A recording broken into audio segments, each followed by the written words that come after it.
At ayun, dumating na nga ang ating camera. So let's try to make a vlog today from Google TV to fake vlogger. So sana suportahan nyo ulit. Let's go!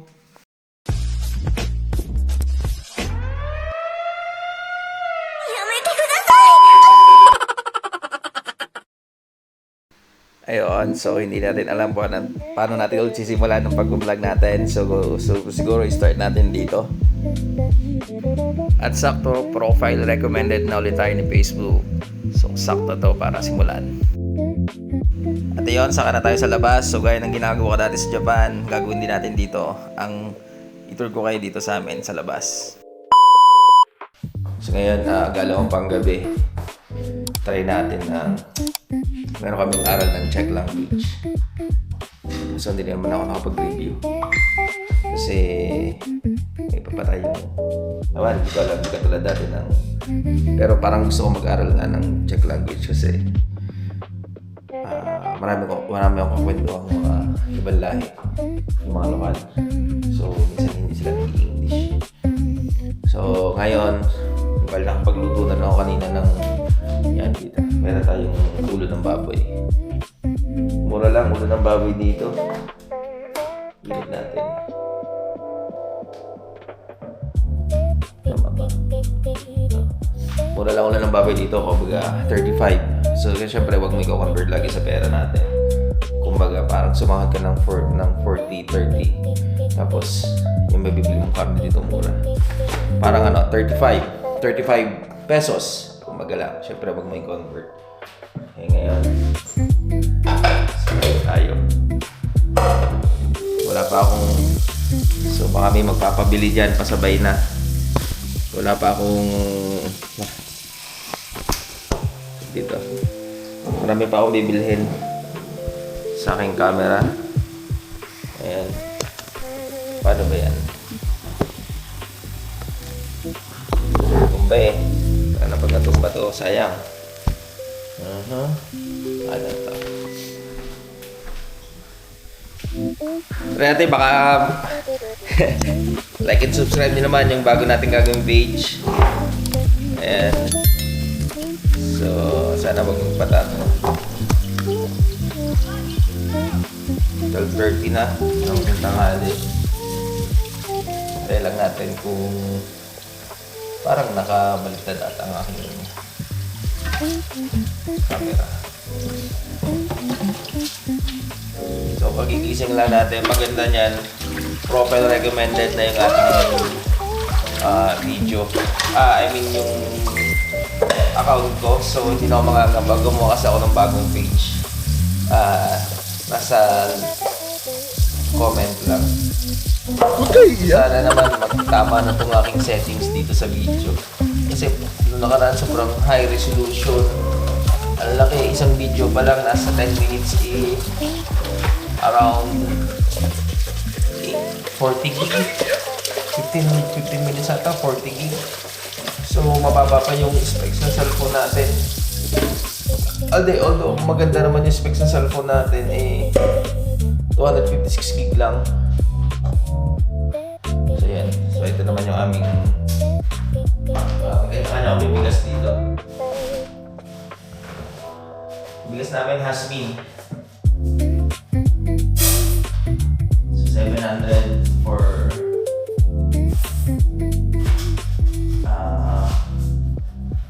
18 kilos.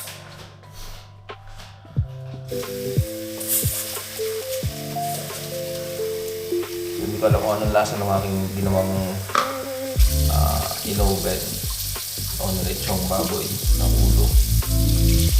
So ang ulo dito ng baboy, wala ng mata, wala ng utak, wala ng dila. No brain.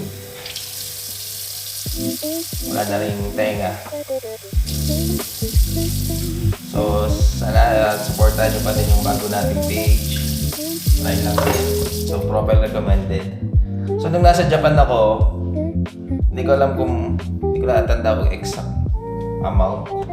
Pero parang magwa $100 na yun. So tas natigil tayo. Ayun. Kasi pag uwi namin, yun nga, pag-iskam ako kung sa nawalan ako ng gana. So pag nagluluto pala kami ng kanin, nilalagyan namin ng suka. So nakita ko to sa mga kasamahan ko. Then sakto napanood ko din sa Facebook. Kahit mga dalawa lang. Pero sila, kahit isa lang daw. Para yung tagal ng ano natin, ng life ng ating kanin. Siyempre nababahaw.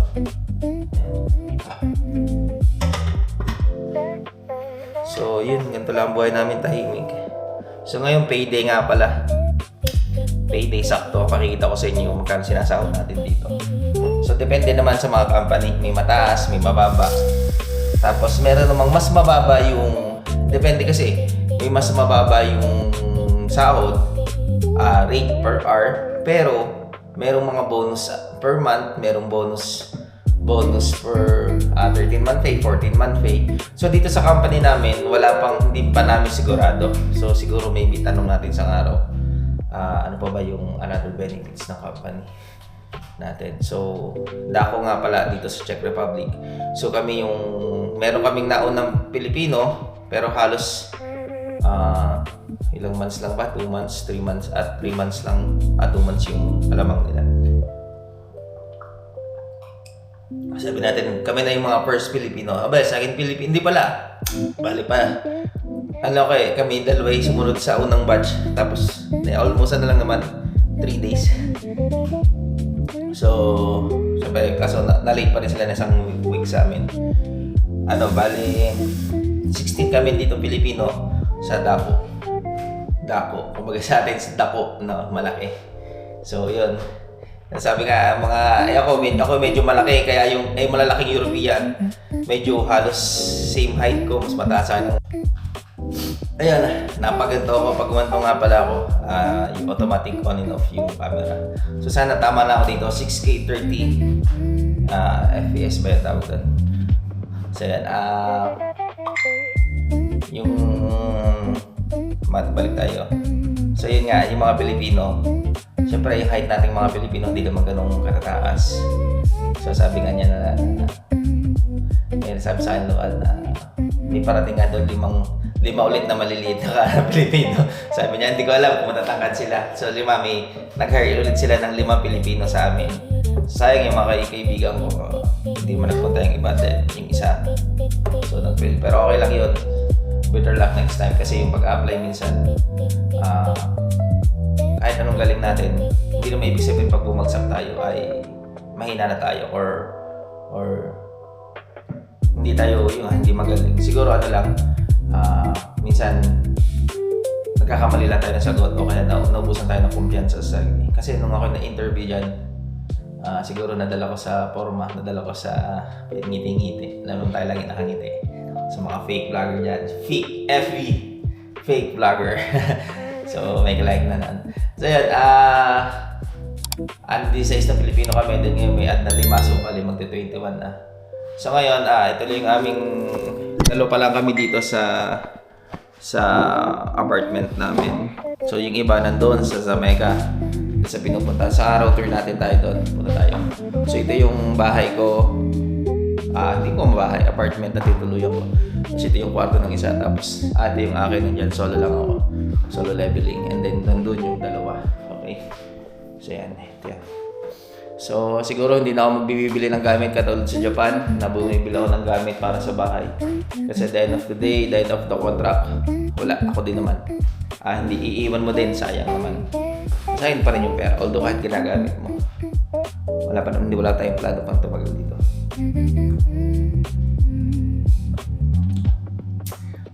Sakto, sahod namin. So pakita natin sahod ko. Sa mga basher dyan, kung ano man, okay lang kasi hindi naman tayo nagayabang kung ano, transparent. Ito naman yung sinahod ko kasi may overtime ako nito. Sinulit ko lang talaga yung sinasabi ko marami akong bayarin. Kaya huwag niyo muna utangan. Nasa kulang-kulang 400,000 pa ang utang ko. Siguro 300, mga 330 na lang siguro. Or basta malaki pa. muna utangan kasi talagang wala pa utang. Tsaka, wala na, hindi naman nagbabayad ng utang eh. Wala rin namang sakit lang ulo.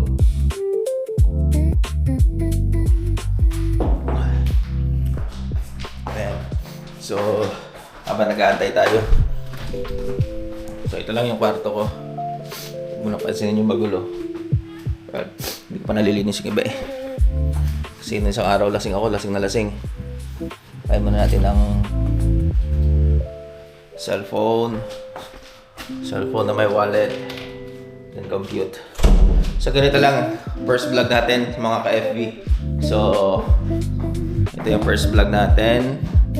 Mag-compute ng sahod, mag-compute ng padala. Ay yung minsan nakatulala ka. Tulala ka kasi nag-compute ka. Ako, buti na lang si Mrs. may trabahong kanya. At least natutulungan ako magbayad ng bills sa bahay. And then, ito nga malupit eh. Marami ka pang utang. Nagawa mo pang dagdagan. So, kumuha ako pa ni bagong... Ayan. So, paano ba ito? Ayan. Ikot ko na lang camera. Oh. So, meron akong July. So, meron akong loan na babayaran na 23K. May bahay ako ng 40K. Meron akong utang sa kapatid ko. 20K na lang yon. Then, may kinuha kaming bahay. Congrats sa mga kapatid ko. Meron tayong 7K naman para sa equity doon sa may Idesha Lipa. So, meron tayong bahay doon sa Idesha Lipa. Bali pa Airbnb. So, sa mga pag nagawa yon, so post natin. Baka meron kayo dyan na kakilala na gusto tumambay sa Lipa Airbnb. So, yun. So, maganda doon sa ano na yon. So, subdivision na yon. 7K, ano lang yun. Japanese concept. Ayan. Tapos, meron pa tayong itong bigat ng camera. Magbabayad tayo ngayon 3K. So, all in all, compute nga tayo. So, gusto ko pang mas mapalaki pa yung sahod ko. So, may overtime tayong 46 ngayon. So, sa mga nagtatanong, magkano ba sinahod ni Homer o ni Kavik Dagger FB? So, para meron tayong isang page sa Moving TV. So, delete natin yun bago tayo. So, meron tayong sinahod na 40.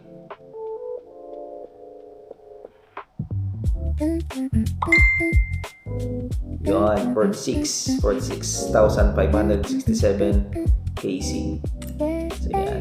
Wow. So, 46,000. Magkano bang palitan ngayon? Napalitan natin ngayon 2.89. So, ganda lang dito sa Europe, compare mo sa Japan. Mas ano ang Japan eh, hindi ko sure. Pero, hindi ko na ano ang Japan ngayon.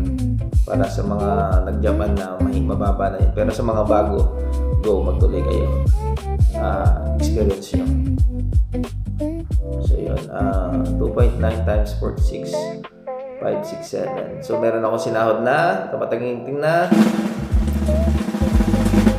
135,000 pesos. Woo! Sarap!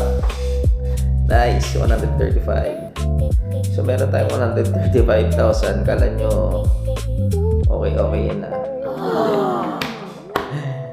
Baba pa yan. So, siguro naging gross ko nasa, kung sabihin natin na 55,000 ulit times 2.89. So, meron tayong sinahod na 158,000. Pero, may payslip na ata kami eh.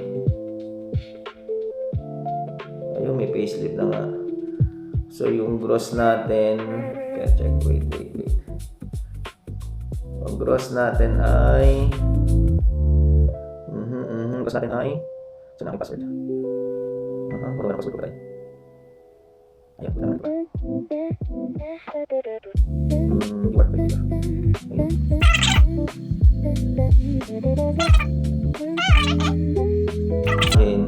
Dito sa company kasi may incentive din ako na pag mas mataas, pag the more na pagdagdag mo ng makina ay may dagdag na per oras.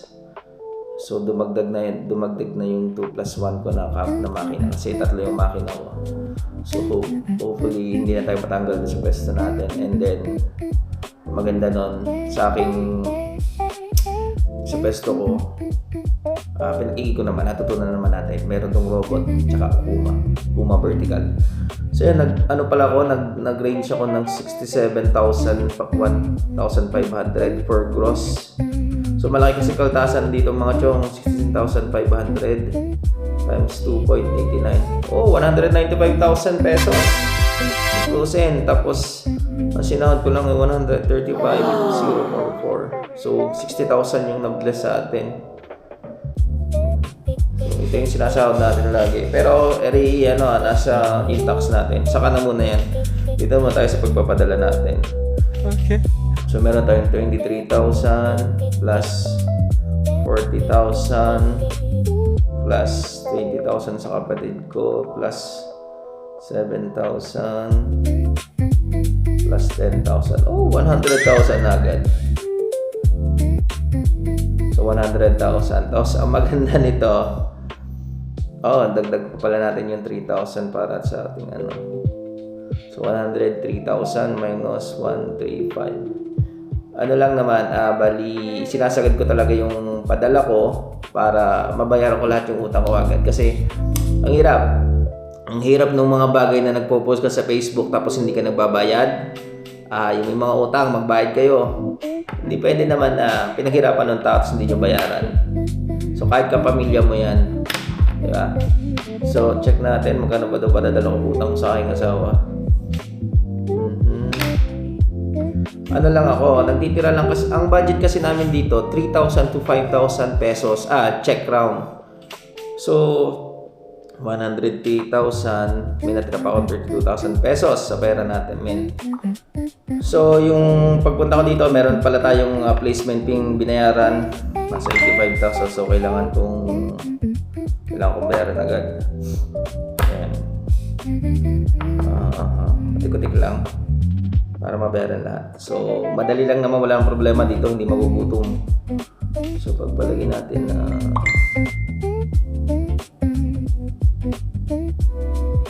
100 by 2.89. So, 46,000. Ayun. So, na-compute ko na. Pag-compute na ako para sa aking padala sa Pinas. So, kapag-decide ako, 110,000 padadala natin. Wow, sarap. Kung wala tayong utang, ano na natin to? Dagdag ipon para sa pagpapagawa ng bahay. So, manansay naman kasi bumabagay sa Pinas, hindi na problema ng aking pamilya ng tagasalok ng tubig, salo ng natulog. So, mga kasabay namin pamilya dyan na napapanood kami, nakikita kami, cut natin doon. So sa mga kasamahan namin dyan, mga kasabay namin dati, kababata, kung tingin nyo, maganda na yung sa amin, hindi, dagdag, konti pa. So sana ma-inspire namin kayo, din. Kami naman na hindi pa mayaman, siguro ay nakakausad-usad. Ayun. So papadala tayo 110,000. Bukares na yan. So may matitira pa akong 8,000 dito. Okay na yun. 8,000, then may tabi na tayo, may ipon na tayo niya. Makapagtabi na tayo per month. Ayan. So, for sure, 38. Gawin na natin 38. 38,500. So, bigyan na natin yung 500. Dan.